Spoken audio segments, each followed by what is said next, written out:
It's growing. We have, I think, 30 persons for each meeting. Yeah, and after the streaming in YouTube, it grows. It grows. Uh-huh. And we use those webinars like in our courses in the university. Uh-huh. This will be a material of study for us. Sure, sure. Alejandro, I think that we are already.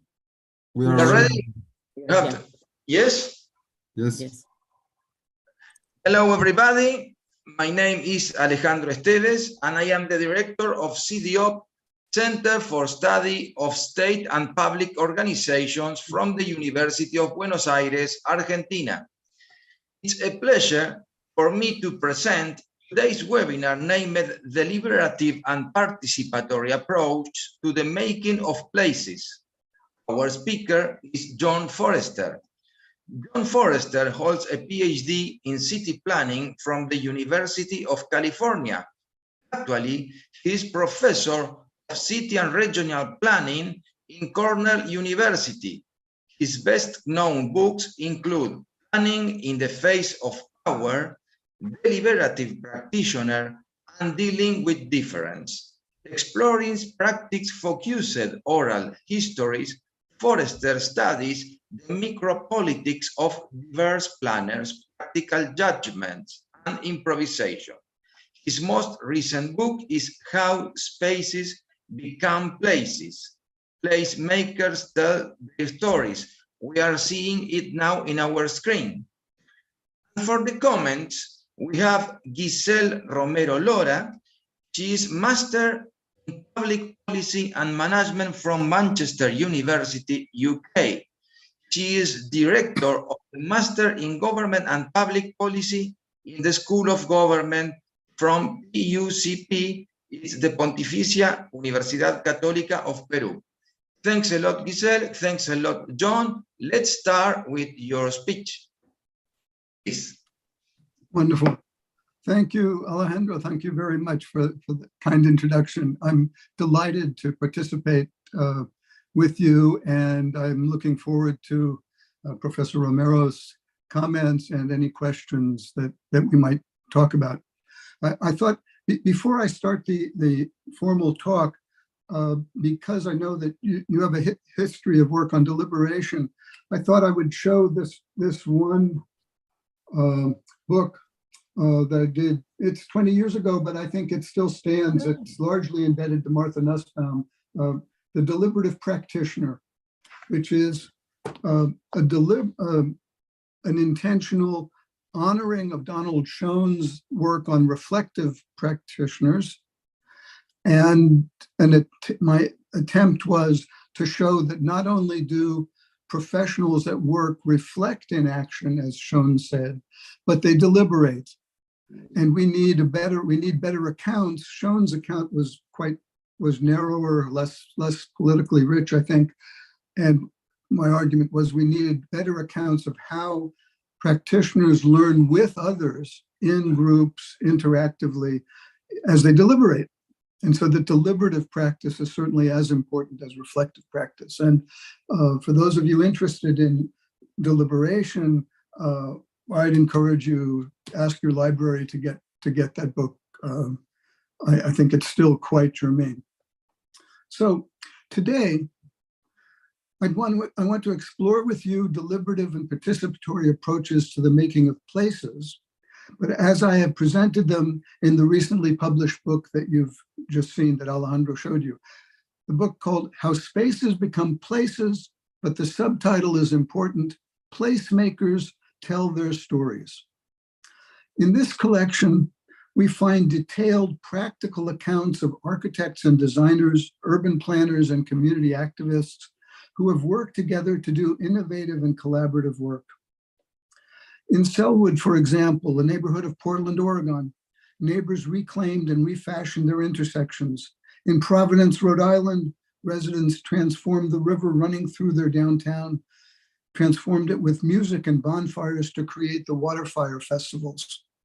In Oldham, near Manchester in the United Kingdom, congregants of different faith communities began to self-segregate less and to meet together, ask questions, and learn from one another more.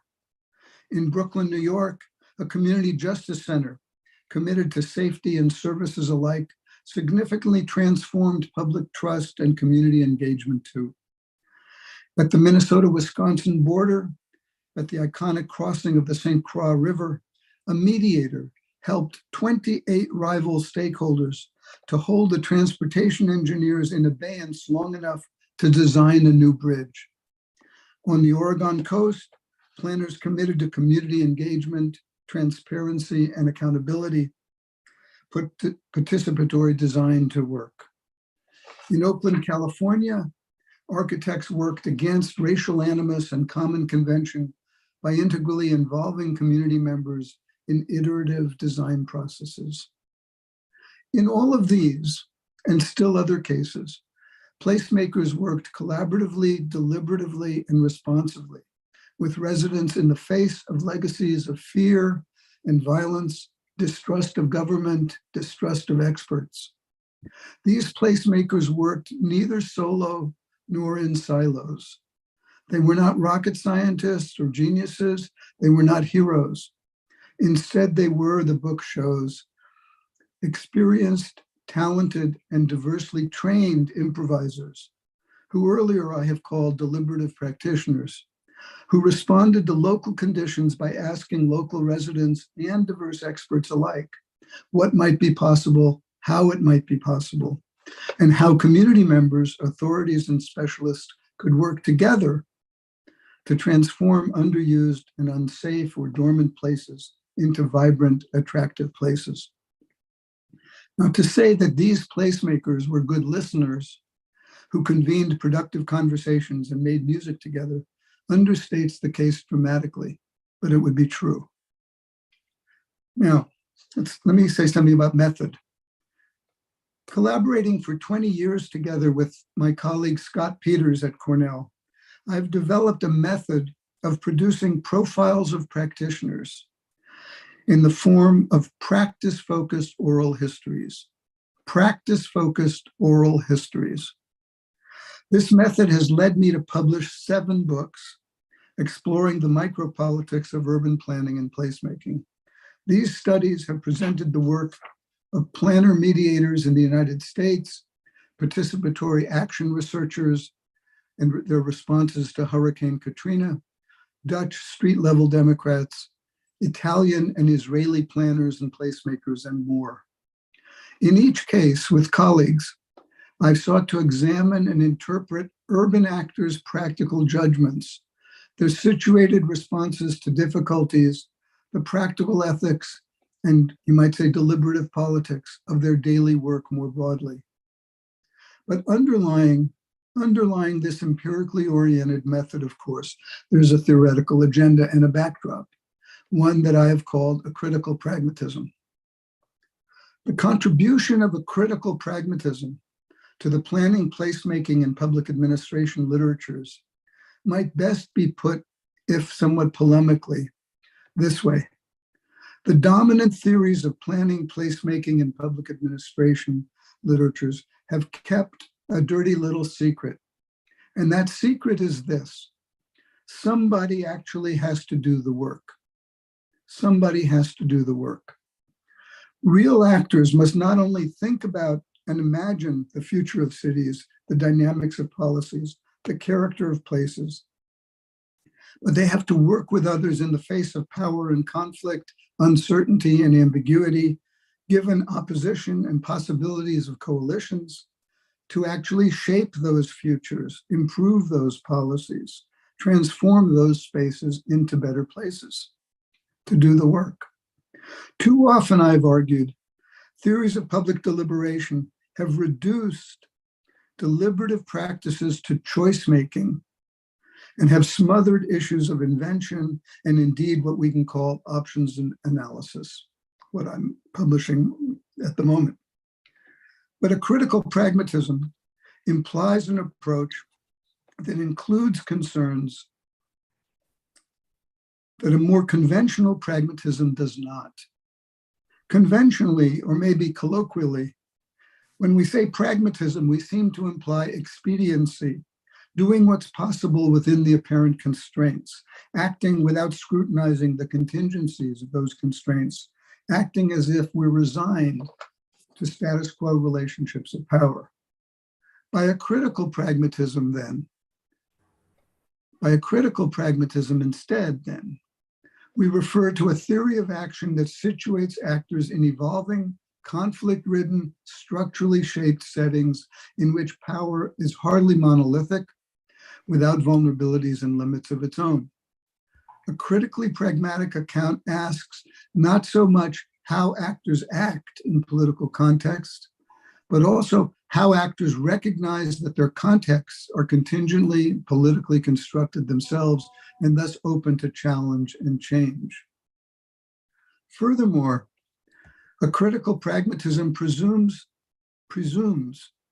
settings of plurality and conflict, of interdependence, and thus the necessities of negotiation and even mediation, settings of complexity, uncertainty, and ambiguity, calling for analysis and interpretation.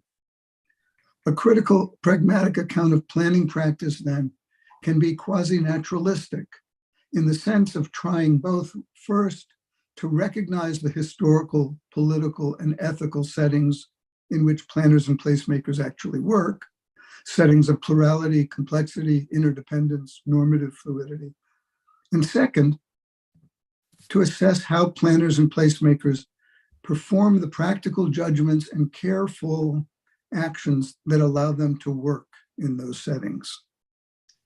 Beginning with the recognition of planners and placemakers' pragmatic imperative, the need to answer the question, now what? A critical pragmatic view of their work must try to do justice to their navigating relationships with diverse others as they act context responsively, as they must improvise as they go. We can call that work more intuitively options analysis. What can I do now? Something we practically ask and do all the time. So the project of a critical pragmatism that animates the pursuit, that has led to the pursuit of practice-focused oral histories, works to take agency seriously, to situate that agency in historical, structural, normatively, and politically messy and entangled contexts. Contexts open to possible futures that are contingently more or less just, beautiful, efficient, or sustainable. It's not all predetermined. That's the drama of what we're exploring. So in that intellectual context, the voices and experiences, the surprises and the mistakes, the moves and the tips of actual practitioners wrestling with planning, placemaking, and policy analysis become historical data. Certainly not the last words about that work, but first words to honor phenomenologically and for us to take into account and analyze closely. What do they really do? What are their accounts? How can we work with their detailed, messy, ambiguous accounts? Right? Now, so the strategy of producing practice-focused oral history builds in at least two protections against unbridled subjectivity, speculation, or random opinion. First, curiously but crucially, these interviews work to ask not what did you think about, for example, the pressure from the politician, but to ask instead, how did you respond to, handle, deal with, move in regard to the pressure from the politician? This deceptively simple shift focuses attention on grounded practice, on situated action, and not on cognition, opinion, analysis, hope, or fear alone. But it turns out that respondents can provide detailed accounts of what they did when. Accounts that are often far richer in detail than their own retrospectively rationalizing explanations. We're able to see the richness. We're able to see that richness of practical response in ways that can extend beyond the practitioner's own rationales. No one has put this insight better than the moral philosopher and ethicist Iris Murdoch, who wrote of how we might learn from attempts at good conduct. Murdoch wrote, and I will repeat this, Murdoch wrote, "Where virtue is concerned, we apprehend more than we clearly understand, and we grow by looking." She emphasizes grow by looking. I'll read it again. "Where virtue is concerned, where good work is concerned, we apprehend more than we clearly understand. We see more than we get, and we grow by looking." I will go on. I could talk about that for a long time. So second now. So the interviews not only ask, what did you think, but how did you handle? Right? First crucial part. Not asking, what did you think about X? How did you deal with X? And you find out what they thought. Second, the interviews sought carefully to ask practitioners not, why did you do X, but rather, how did you come to do X? As field workers know, asking another person why they did something can evoke a justification that might satisfy the questioner, or it can produce a reason that satisfied them for doing what they did, or it can even surface a motivation, some future objective that prompted them to act as they did. But in none of those cases does the interviewer, do we learn about the practitioner's more detailed reading of the context in which they acted and how they fit their enacted response to the context. Now, in interviews about the person who acts, we might well ask, why did you do something? But in interviews about lines of practical judgment, about practical action and performance, much of that can also and better be achieved by asking them to situate themselves in the situation in which they found themselves, by asking better, how did you come to do X? How did you come to do what you did?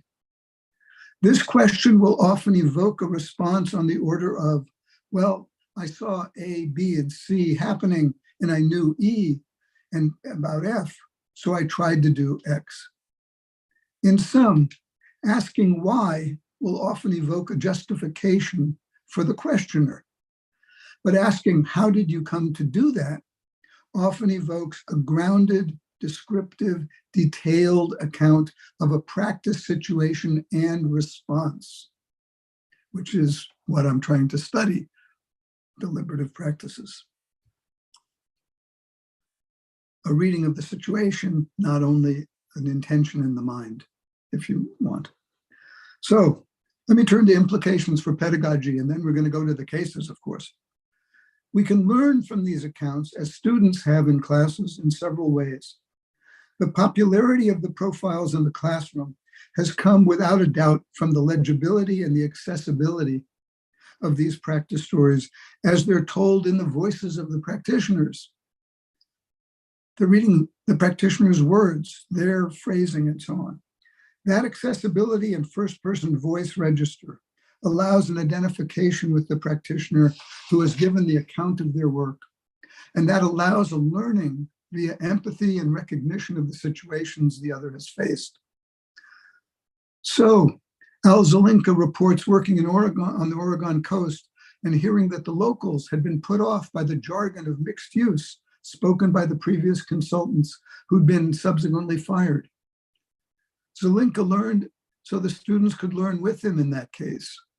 More generally, as practitioners have recounted how they have learned from surprises, for example, students and others can learn with them, recognizing surprise, recognizing the unexpected, realizing what they were thinking before and its absence, following the practical logic of response to such surprise and action. Here the reader learns as the practitioner has learned, we might say, internally, within the story of the case.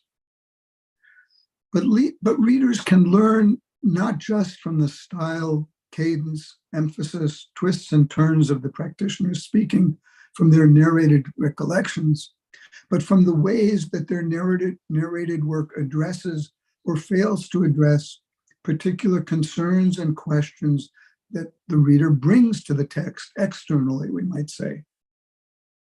So as readers of a profile, of a practice story, we might be interested in questions of power or exclusion or uncertainty or negotiation or empathy or coalition building and much more.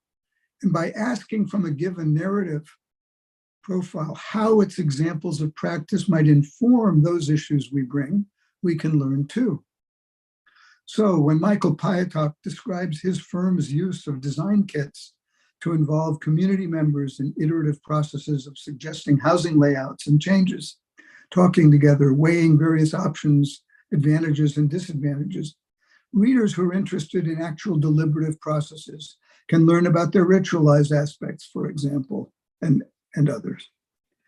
As readers bring their external questions to the profiles, what does this say about power? What does this say about uncertainty? What does this say about emotion?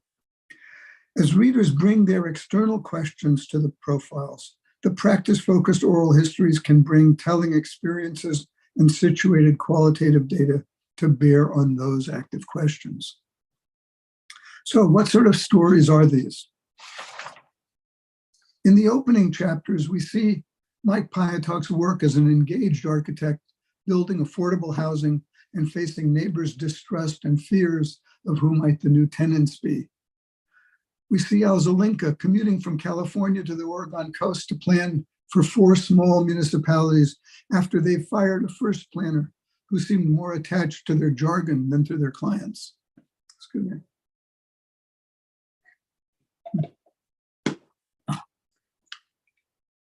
Piatok takes pains to explain how the use of the design kits allowed his staff to learn about the views and needs and fears of the site neighbors, while they also allowed the neighbors and prospective tenants to learn about design possibilities.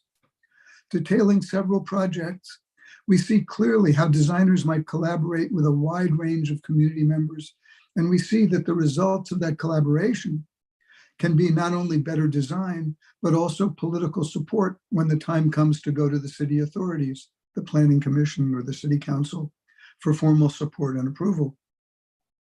In Zelinka's case, we see the difference between hit and run consultants visiting briefly and then dropping off their reports, as consultants can be suspected of doing, and what Zelinka calls a community immersion process, stretches of round-the-clock time in the community, contacting press and politicians, a wide range of civic groups and passersby, in an attempt to announce and perform a commitment to transparency, openness to ideas and criticism, and so to accountability too. We see the practice then of transparency, accountability, and so on, not simply the good intention. Zelinka's version of community planning and placemaking clearly is not to bring outside deliverables to the communities, but to brainstorm and invent and assemble design ideas with community members, to deliberate with community members, who will then own their placemaking efforts as implemented. In the book's middle chapters, we turn to placemakers who have had to wrestle with race and inequality, with intergroup antagonisms and even violence. James Brodick worked with the Brooklyn community members to develop a multi-service community justice center and youth court in the Red Hook neighborhood known for its violence and drug problems. Father Phil Sumner moved to Oldham from one low-income side of Manchester to another, arriving in the wake of racial and anti-immigrant tensions, in a stunning indication of the community setting that he inherited. When Father Phil asked his own parishioners how they were getting along with their neighbors in the Islamic community, he heard, "Well, we don't talk to them, do we?" He had his work cut out for him, and his chapter details that work, from convening interfaith dialogues and any questions meetings to assembling and recognizing the musicality and cultural performances of Filipino and African community choirs. Brodick had come to Red Hook when community trust in the court and criminal justice system were, as surveys reported, roughly 12%. So Broderick too had a tall hill to climb, which he did, as he details it, with the extensive use of community members surveying their own neighbors to learn about and define both problems and solutions together, to say nothing of his accountability to the Red Hook community, becoming evident in the substantial widening scope of services that the Community Justice Center would come to offer. Far from bringing a fixed idea of a justice center to Red Hook, Broderick catalyzed local place attachment and local involvement to put on offer a wide range of services, far broader than traditional youth courts or drug services would offer, extending not only to employment and family services, but even summer baseball leagues for youth. Placemaking here has left the designers and landscape designers, has left the architects and landscape designers' sketch pads far behind, and their efforts to convene diverse public deliberations comes more here into focus. In Red Hook, in Brooklyn and Oldham, near Manchester, these placemakers were creating safer communities, reducing threats of violence, building interreligious and interracial relationships and coalitions, all in collaborative, deliberative, virtuous circles, and not through technocratic quick fix efforts. Now we see in 2 chapters about urban gardening too, curiously enough, substantial lessons about placemaking and political history. In Detroit, Michigan, Malik Yakini explains that the development of the Detroit Black Community Food Security Network has been inextricably interwoven with Black community struggles for self-determination and autonomy. Located in a history, as it was in Detroit, located in a history of suspicions of the resurgent power of white suburbs. His account has been in response to a young white student from the nearby University of Michigan, a student initially appalled that Yakini was not more welcoming to her and her overtures for help. Graciously but firmly, Yakini explains that what the student thought were the Black community's problems were the all too familiar presumptions of white outsiders who were more confident in their outsiders' knowledge than they were curious about and respectful of the Black community's own political history and their own felt needs for dignity and power. Yakini's experience shows clearly the limits of any placemaking attempts, or I dare say any deliberative attempts, that remain blind to racial and political history. In Paris, France, Laurent Baudelaire details not only the development of community gardens, but the efforts that community gardeners had to mount in the face of the resistance, incredulity, and dismay of what she terms the patrimony of the traditional French landscape architects and designers, the traditional experts. In a telling example, Baudelaire recalls her participation on a university jury assembled to judge a landscape architecture's student final project, attempting to design a garden, allowing maximal community input and design discretion, minimizing the a priori control and specifications of traditional designers. Right?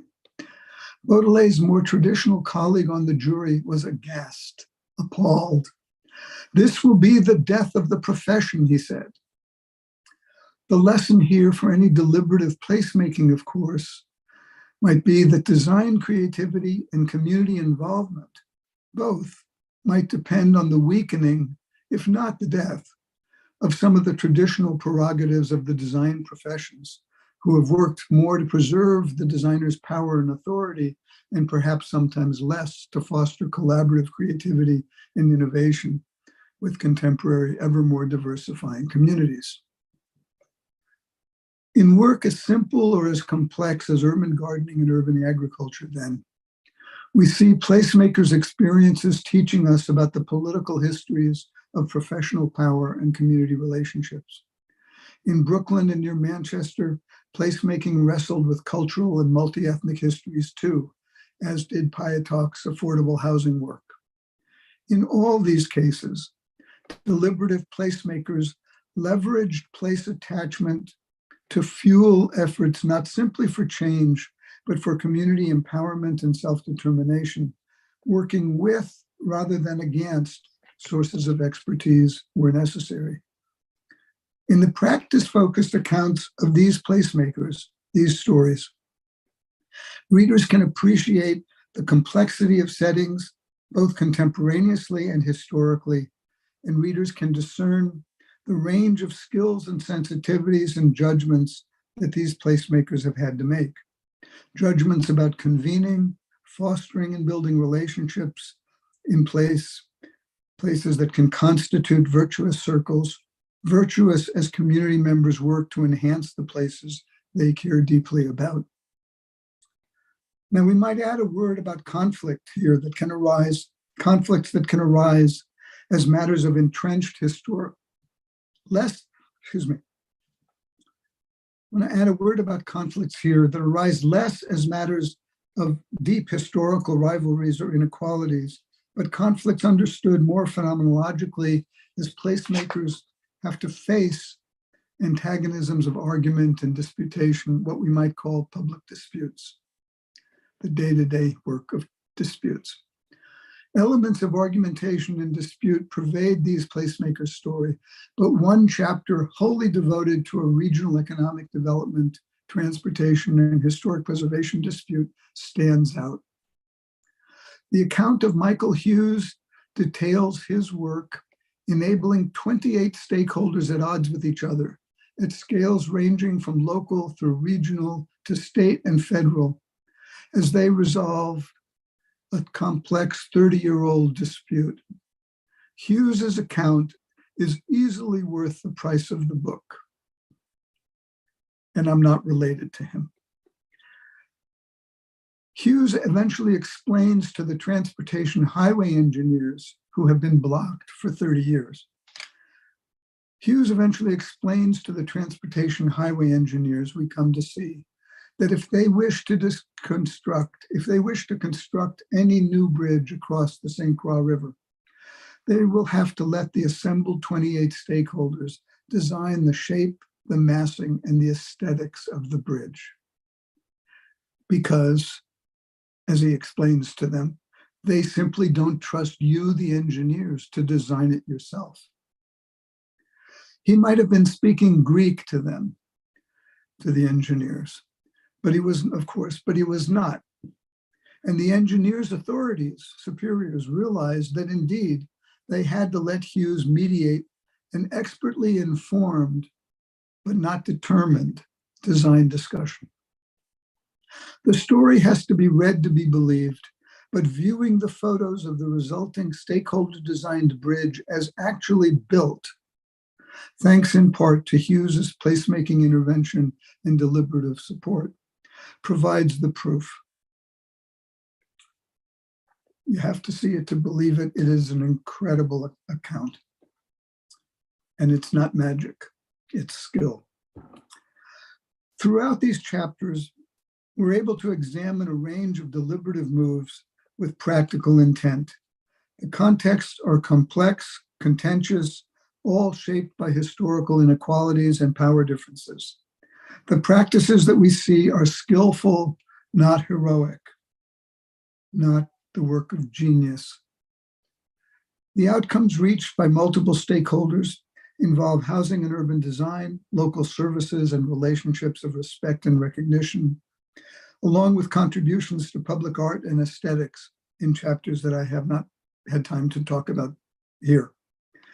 The contribution of a critical pragmatism joined to a practice-focused oral history method here enriches both the scope of our accounts of diverse public deliberations, as well as our appreciation of the range of participation-enhancing deliberative moves that we might actually put into practice as well.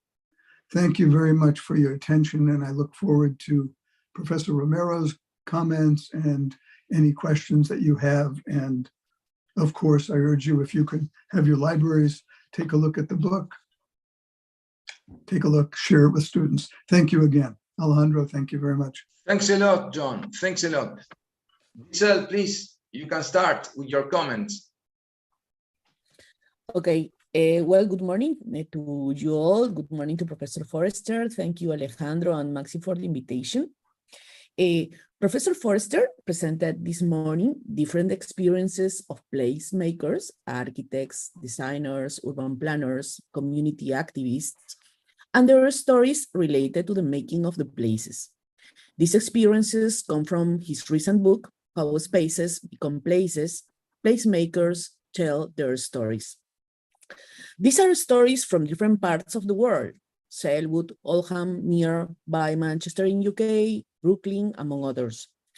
As he said, these placemakers work with their communities to transform spaces into vibrant, useful places. No? One of the things that I want to remark from these experiences is that placemakers have gone beyond deliberative practices to do the work, actually, to transform the places. And this makes me reflect about some participatory experiences happening in my country, Peru, related to participatory budgeting, for example, and to what extent the regulation of these participatory spaces sets a corset to these spaces, limiting citizens just to the phase of choice making. I know what Professor Forrester mentioned. About the interviews to produce the practice-focused oral stories that he presented, caught my attention the focus given to the grounded practice on situated action. This question, the question that he mentioned, emphasized on how did you come to do this or that? The context in which the placemakers acted and not focus on the opinion or the analysis. Another aspect that I want to remark on is the implication of this practice-focused oral stories in the classroom, in the learning teaching process. Professor Forrester has mentioned about the impact of the voices of the practitioners on the students. Me and the Professor Helen Lopez from PUC Peru had similar experiences while designing the episodes of our podcast. We have a podcast called Management Stories, Relatos de Gestión in Spanish, that tell stories about public management officers, as well as social entrepreneurs. We found also that presenting these experiences, the context, the difficulties that these social entrepreneurs or public officers faced while implementing public policies in their own voices had a deep impact on the students, creating this identification that Professor Forrester mentioned. Therefore, practice-focused stories have a role in the learning teaching process, especially in the situated learning. I will put here in the chat a link to the podcast. Let me see if I can do it now. Mm-hmm. And actually, also I want to put in the chat a link to a story about participatory experience related to cultural heritage management of the Inca Road Capacñan in Peru.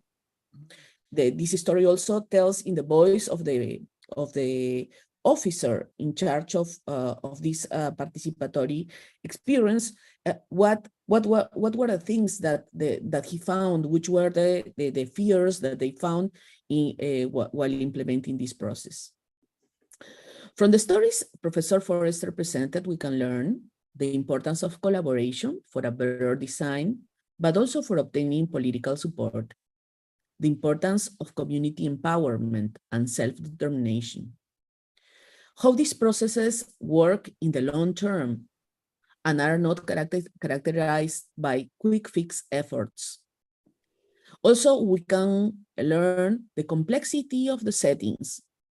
The contexts are complex and shaped, as he said, by historical inequalities and power differences.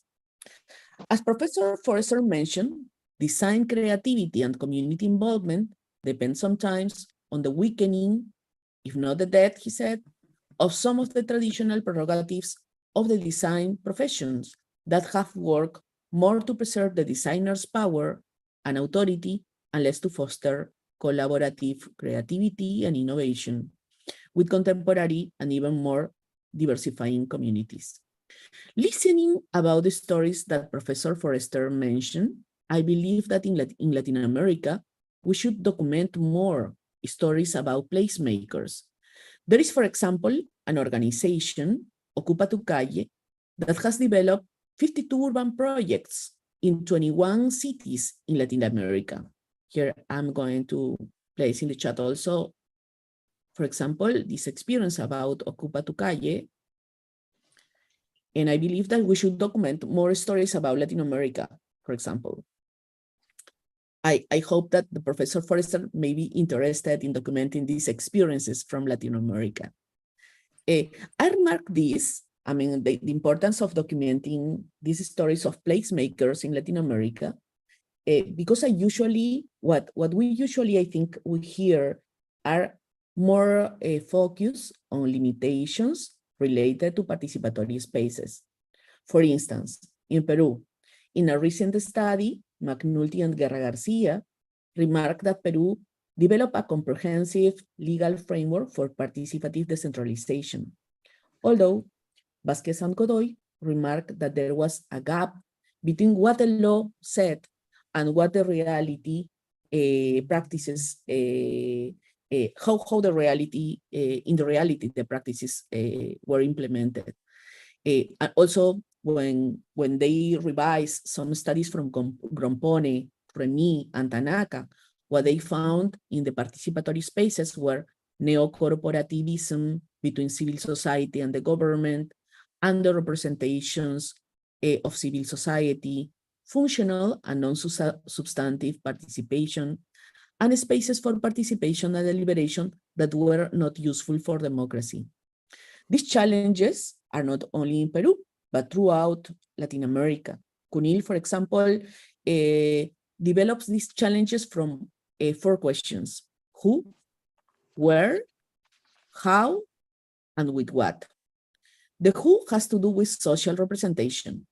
Whose are those who participate, and the challenges of capture of participatory spaces by a few people. Also, underrepresentation of certain sectors of society and the non-representation of diffuse interest, for example. In the how, an element that can be highlighted refers to the technical knowledge held by public servants that can silence the voice of those who participate. The where has to do with the spaces in which people participate, the distance or the proximity of these spaces with the services that they want to influence, or where they want to do some kind of influence. The with what has to do with existence of deliberation in the spaces of participation, the publicity of the spaces of participation, as well as the results obtained from the process of participation. Taking into account these challenges, I want to ask Professor Forrester, as I think most of the people who are in the Zoom, we are professors of public administration. No, we teach public administration. Some of us, we teach, for example, political science, and we are developing capabilities in people who are going to be future civil servants in our countries.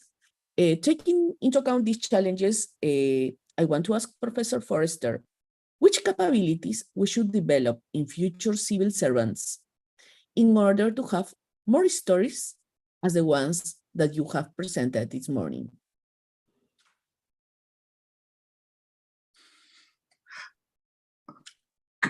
Could you repeat the question? I think is 3 questions. Could you repeat the question again? And then I will have more choices for how I can answer. Okay, I will. First, let me thank you. Really, I don't know how to do it. I thought in the middle of your comments that you should have given the talk and I maybe should give the comments. No. What you're so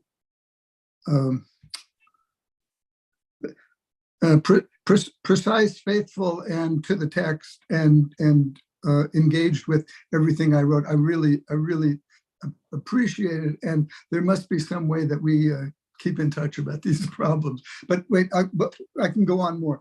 Let me come back. Let me ask you just to state the question again, and that will get us started. Okay, the question, Professor Forrester, is that as many of us, I mean, many of the people in the Zoom, all of us, we are professors, yeah, and Right. we are working. I mean, we teach people who are studying public administration, public management, political science. So, in what I think as, I mean, most of the stories that you have tell this morning are from these architects, these urban designers, these social activists, right? But we have many challenges in our participatory spaces in Latin America, in our countries. I mean, I can talk about Peru, and we face many challenges. Sure. And we think that from civil servants, I mean, from the point of view of the civil servants, we could promote more stories than the ones that you have tell us about.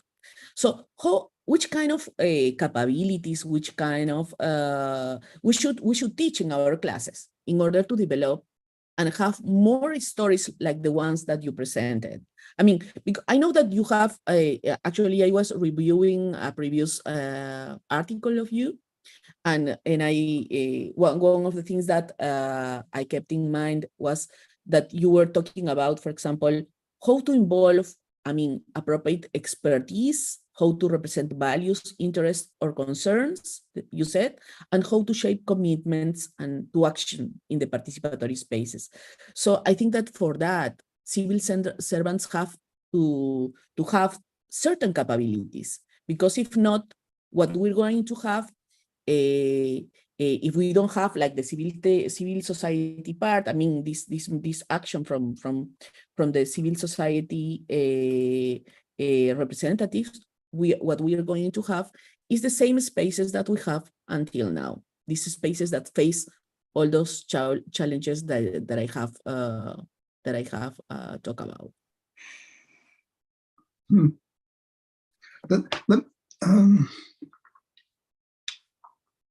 Let me try a couple of things, but please, if I'm off the point, bring me back. Okay. Okay. Okay.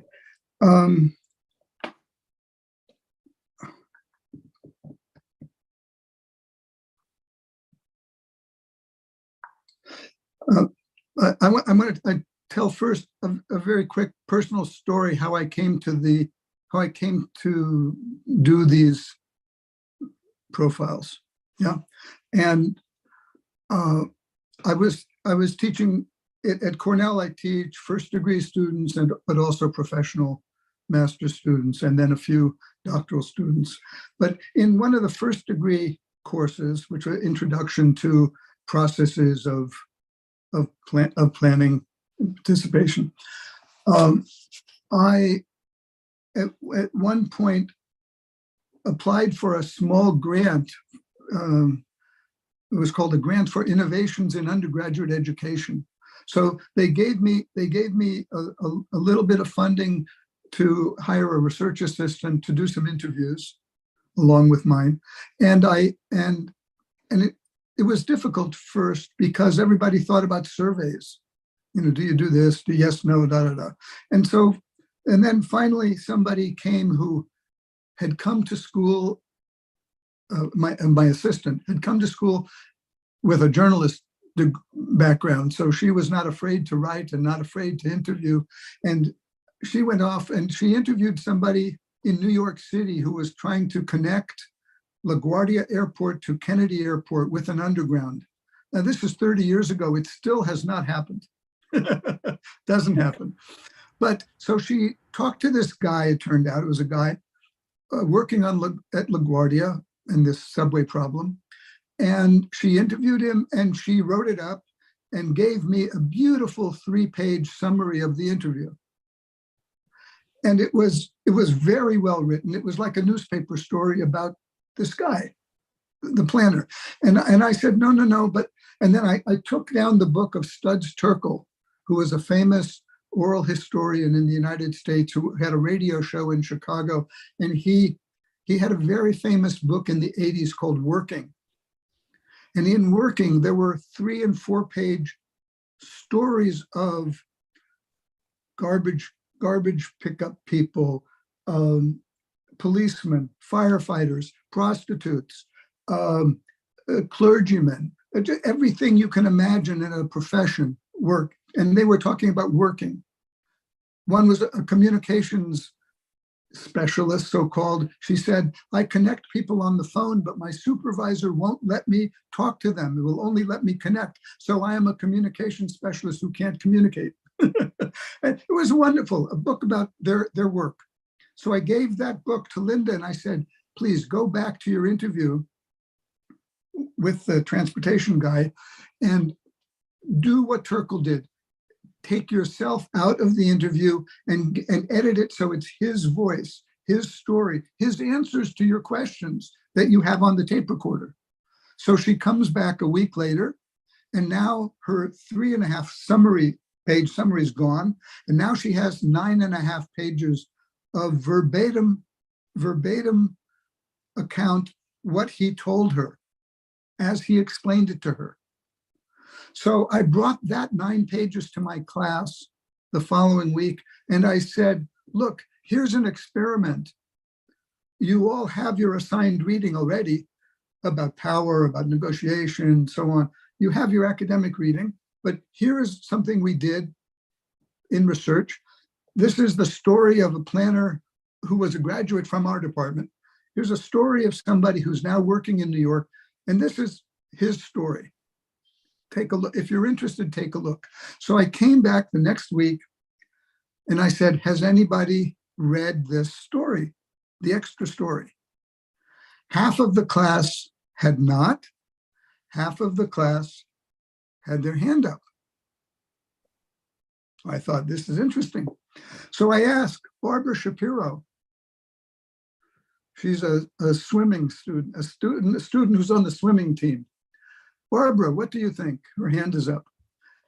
Barbara says, now I know what to tell my mother when she asks, what do planners do? And I was astonished. I have a chill because in our field is so interdisciplinary. We work on every, environment, transportation, design, She says, Professor Forrester, now I know what to tell my mother. I thought, this is strange. And sitting next to her is a guy named Sean.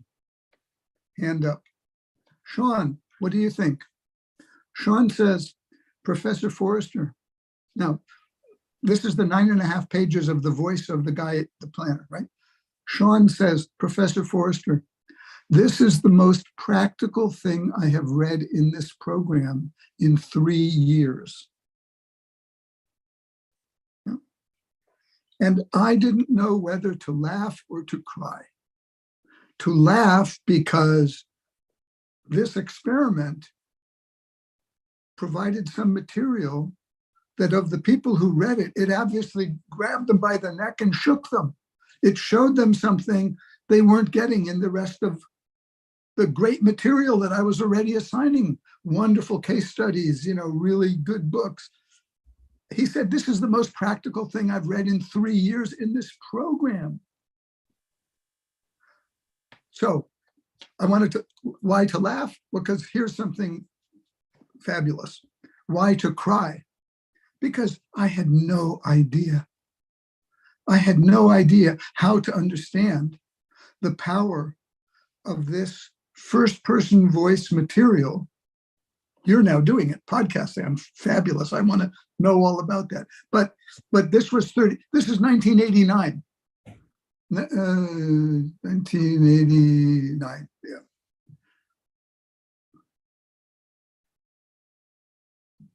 I was flabbergasted. How do I work with this kind of material? This is just somebody's story. And then about 6 weeks later, I happened to come across an article of Martha Nussbaum The article was called Finally Aware and Richly Responsible, Literature and the Moral Imagination. Literature and the Moral Imagination. I taught a course on ethics. I was struggling to teach a course on ethics. I thought, oh, literature and the moral imagination, I will look. This article changed 30 years of my life, essentially. I had no idea. Nussbaum asks the question, how do we learn about ethics? How do we learn about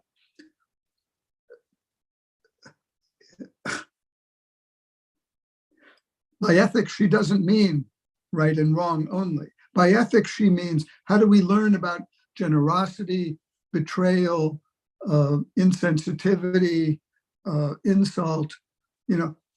How do we learn from novels about ethics and good practices? Now, novels, of course, are made up. Novels never happened. Novels are fiction. How can we learn from novels about ethics? And she writes an astonishing essay about, she takes as an example a novel of Henry James. She is quoting the father and the mother as they negotiate saying goodbye to each other or something. And she says, look, change a few words in what the father says, and the action's completely different. Change a word in what the daughter says, and the effect is completely different. And Nussbaum showed me, with the example of novels and ethics, Nussbaum showed me how to look at these stories. Because she's saying, look, in the novel, what you have is situated characters in very complex environments where they have to honor multiple kind of obligations and rules they care about, and they have to be paying attention to what did they say? You said this, you said that, or to the circumstance. And so her essay showed me how to work. Well, her essay showed me why Barbara had said, now I know what to tell my mother. Because there was so much detail and complexity, not just of the specifics of New York, but of the kinds of problems this guy had to balance, had to juggle, had to sort out. And so for Sean, when he said the most practical thing I've read in 3 years, it's partly because it was a practitioner's voice. It wasn't the academic observer's voice. But this was somebody who was up to his eyeballs in trying to do his work.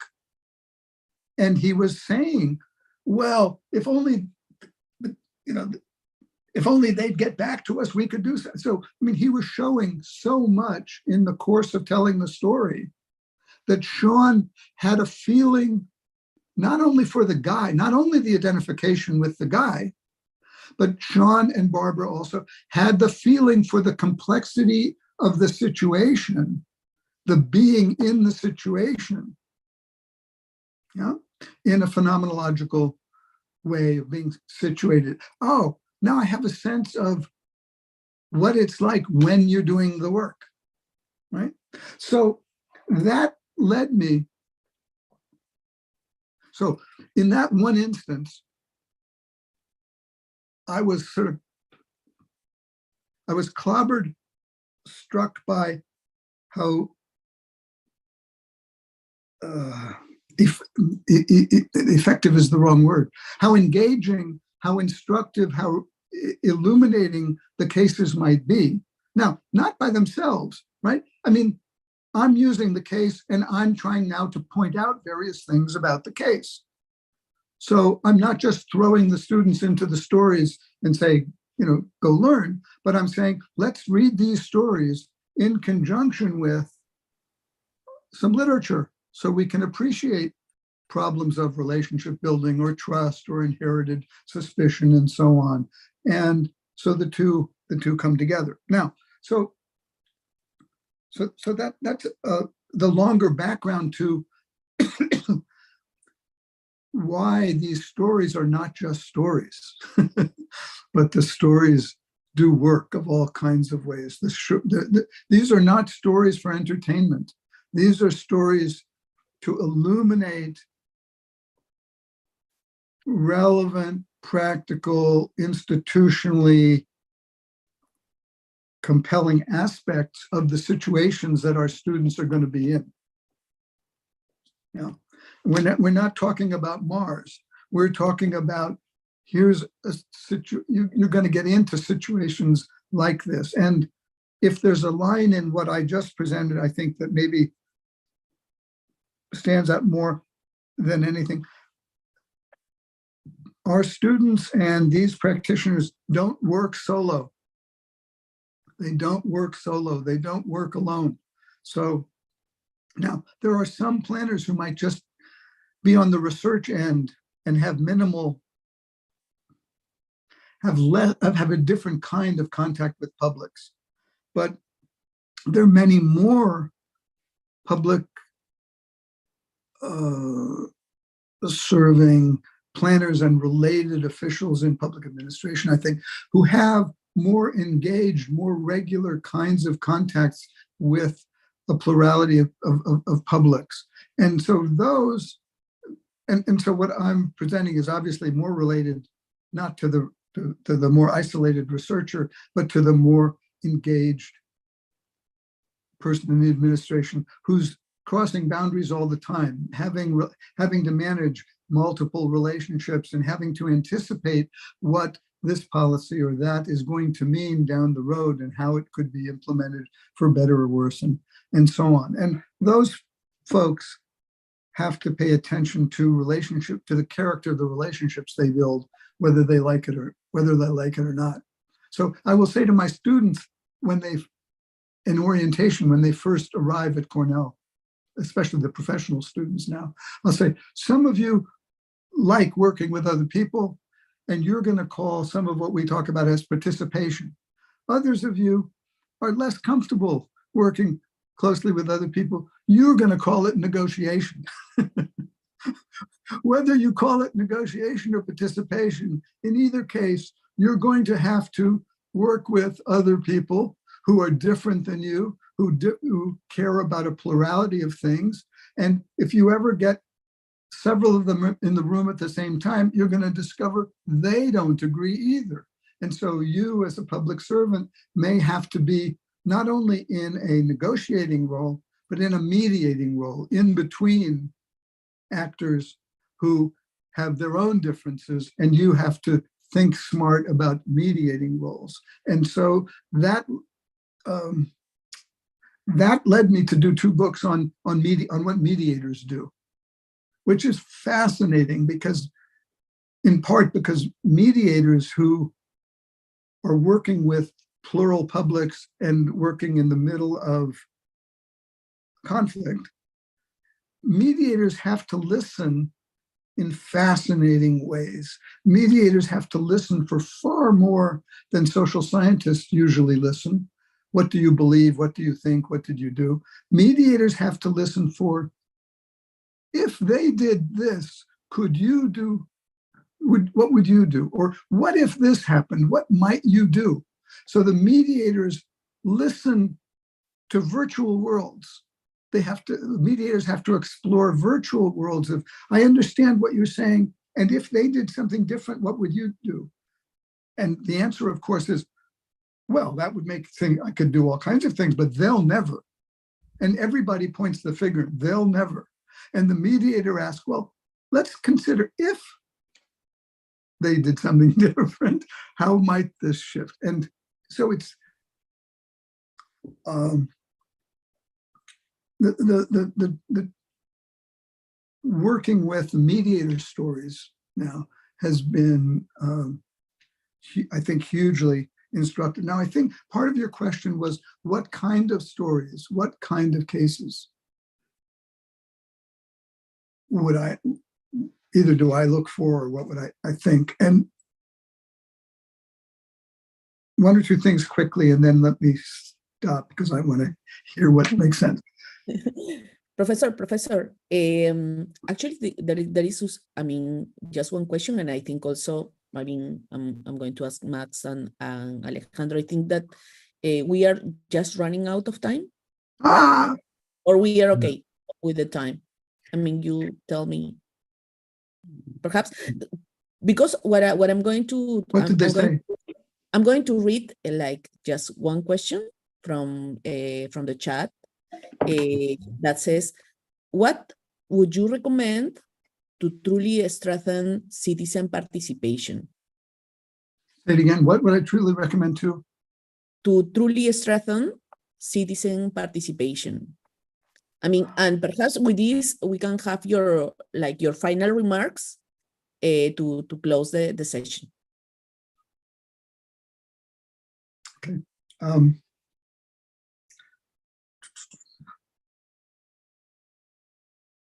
The most important single answer, but is a very complex answer, is to develop our abilities to listen. Our abilities really to bring a combination of equal measures of humility and curiosity to try to listen to, as one of the mediators said, she said, I always listen beyond the first 15 minutes. In the first 15 minutes, I'm going to get the public story, the table pounding, the first demands. I need to listen past the first 15 minutes to understand what people are really concerned about and where it comes from. And I think if we paid more attention to really developing capacities to listen, and I've worked on that for a long time and I continue, I think that would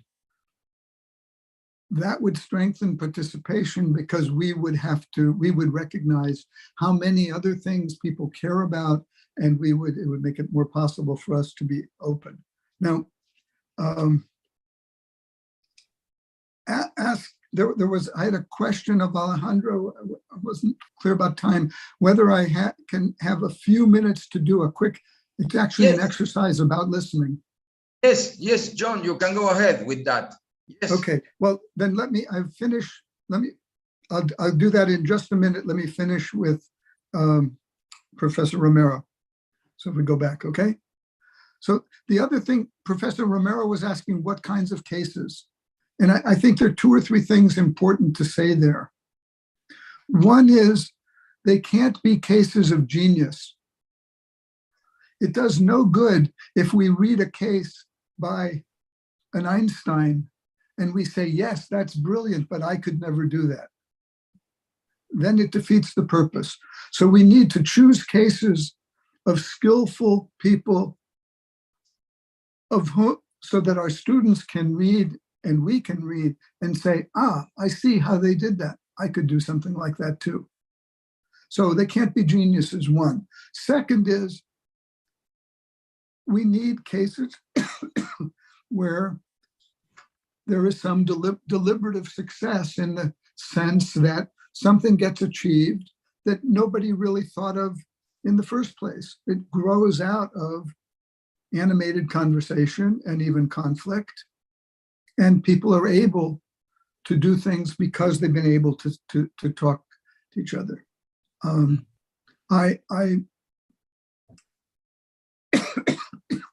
I've argued there are 2 lessons we can learn from mediators. One is first is mediators don't make agreements any more than midwives make babies. Yeah, mediators don't make the agreements any more than midwives make babies. Okay, midwives deliver the babies, the parents make the baby. Midwives help the parties make agreements. Mediators help parties to make agreements, but the agreements grow from the parties, not from the mediator. A. B. I was giving a talk to a set of mediators once, and a guy got up in the back of the room and said, yeah, Professor Forrester, but what about deep value conflicts? And a voice, every 10 years, something like this happens, a voice came through me, and somehow I said, yes, people can disagree about what their God requires, but they might still agree where to put the stop sign. And this sort of is the expression of American pragmatism. We might disagree fundamentally about our cosmologies, about our theologies, about deeper values, but we might agree where to put the stop sign on the street. There are sometimes the practicalities, we can agree on some practicalities, even when we disagree about the larger global values. So I'll leave that. Okay, so I can do an exercise quickly? Yes, yes. Okay. The exercise is all about the practices of listening. And I would ask, I need to involve our participants to make out an email to me, and I'll explain this in a minute. The exercise is about the following problem. Usually we think about listening as acquisitive, that the listener gains information, gains insight, comes to see something different than they saw before. There is an acquisitive side of paying attention, listening, okay? But this exercise shows another equally or maybe even more important side of listening. So here's what I ask everybody participating to do. Make out an email to me, jff1@cornell.edu.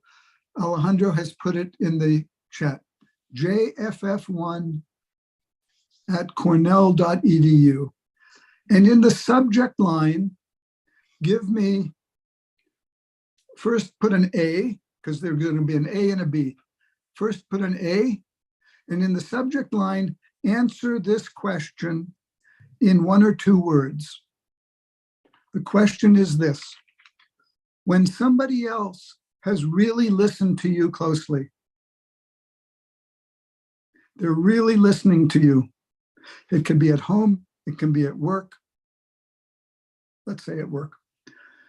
What difference did it make to you when somebody else was really listening to you?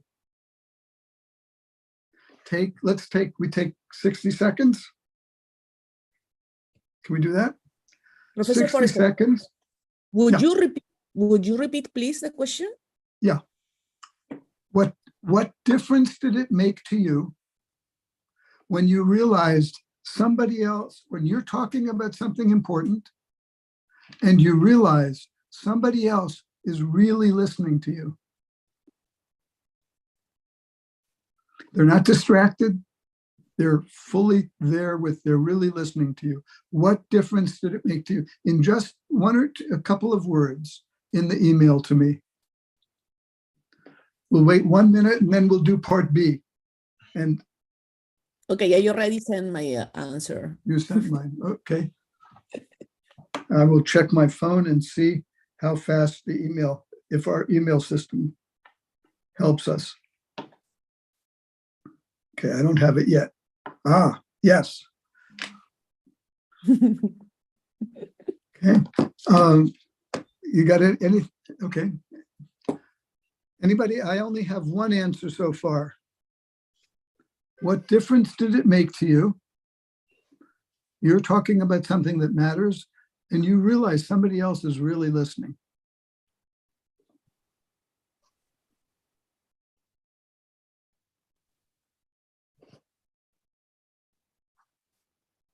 Okay, I have 2 now.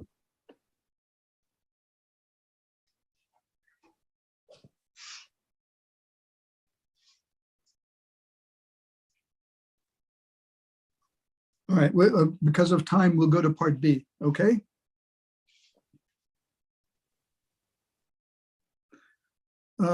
Maximo, why? It makes a difference. Okay, all right, we'll go to part B. Now, again, put an email to me, jff1@cornell.edu, and put a B, part B. You're talking about something important at work, and you realize somebody else is not listening to you, how do you, what difference does that make? They're not listening to you. You're talking about something important. What's the difference it makes? B.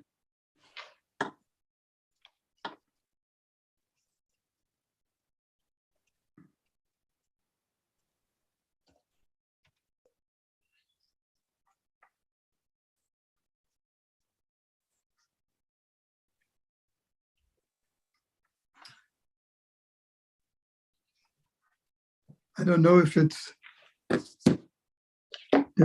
a shy and bashful audience, or if it's my email that's not working. Okay, that's B.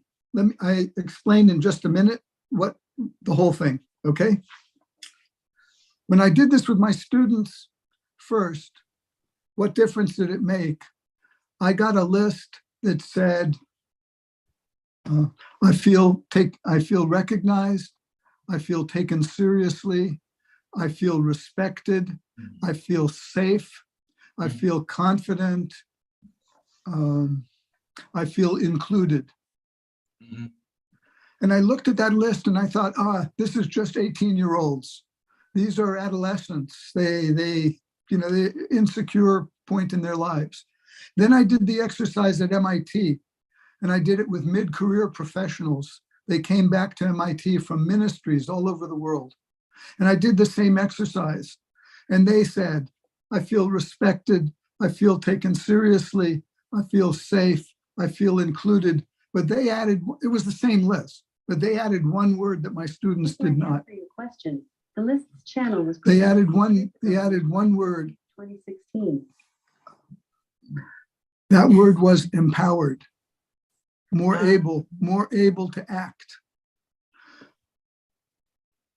And when I saw the list from the MIT graduates, I thought, Forrester, you are a bigot. You dismissed your students as mere adolescents. It was the same list. But the list was, right? The list was a set of issues of relationship, respect, inclusion, safety, and so on. Then when I asked the part B, what difference does it make when you're not listened to? I got angry, humiliated, disrespected, dismissed, threatened. That's an astonishing list, because taken together, the two show that the work of listening is far more than acquisitive, but it's also relationship building, relationship shaping, or relationship destroying. And this is not just an academic curiosity, because if, as we said with Professor Romero, if our students don't have the choice of working with other people, then they always have to take a position or a stance to be listening or not, to be making people angry, disrespected, dismissed, humiliated, or to make people feel safer, recognized, included. Yeah. And so this listening exercise, I think, is part of any work on deliberation, but it shows the richness of listening, not only as acquisitive, but also as performative, as relationship building. So I'll stop there. I've taken too long. Alejandro, thank you very much. No, John, it's a pleasure for us. This is the first time that we make an exercise in a webinar. So for us, it's a real good idea, and it's a real good experimentation. Thanks a lot. Okay. And please, we keep in contact. I think we must do another webinar in a few months if you want. No, it was an honor to participate today. I would love, Professor Romero, please write to me about your podcast experiences. I'm really fascinated. I want to, Alejandro, thank you very much for inviting me. It's a great honor. And Professor Romero, is an ideal critic. If I could bring her tomorrow, I would do that. So, Thank you. Professor John, Forrester. thanks a lot. Thanks a lot. My In a pleasure. few days, you are going to receive in Spanish your translation of that activity. So we keep in contact, John. Thanks a lot. I'm honored and grateful. Thank you very much. Bye-bye. Ciao. Bye-bye. Ciao. Bye-bye. Bye-bye. Very Adios. much. Bye-bye. Bye-bye, Professor Romero. Yeah. Thank you. Thank You so much. again. Thank you Thank you again. so much, John and Giselle. Bye. Thank you again. Okay. Keep in touch. Keep in touch.